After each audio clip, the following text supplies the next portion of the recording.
জুবিন গার্গ সম্বন্ধে আমি তার জীবনী বলছি। জুবিন গার্গ ছিলেন ভারতের আসাম রাজ্যের অন্যতম শ্রেষ্ঠ গায়ক, সুরকার ও অভিনেতা। তিনি জন্মগ্রহণ করেন 18 নভেম্বর 1972 সালে আসামের তিউ নামক স্থানে।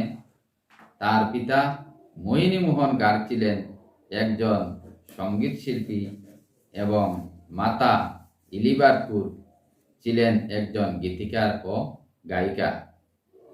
শৈশব থেকেই তিনি সঙ্গীতের প্রতি গভীর আগ্রহী ছিলেন এবং তবলা, গিটার, বাঁশি সহ নানা বাদ্যযন্ত্র শিখেছিলেন।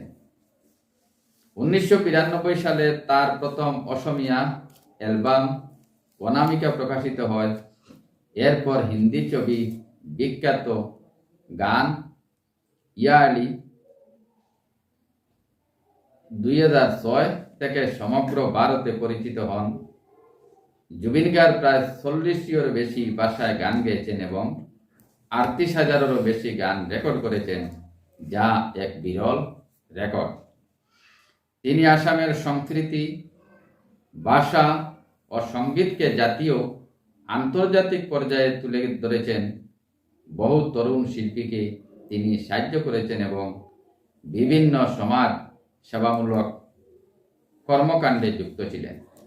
দুঃখজনকভাবে 19 সেপ্টেম্বর 2025 সালে সিঙ্গাপুরে সমুদ্র ডাইভিং করার সময় তার মৃত্যু ঘটে।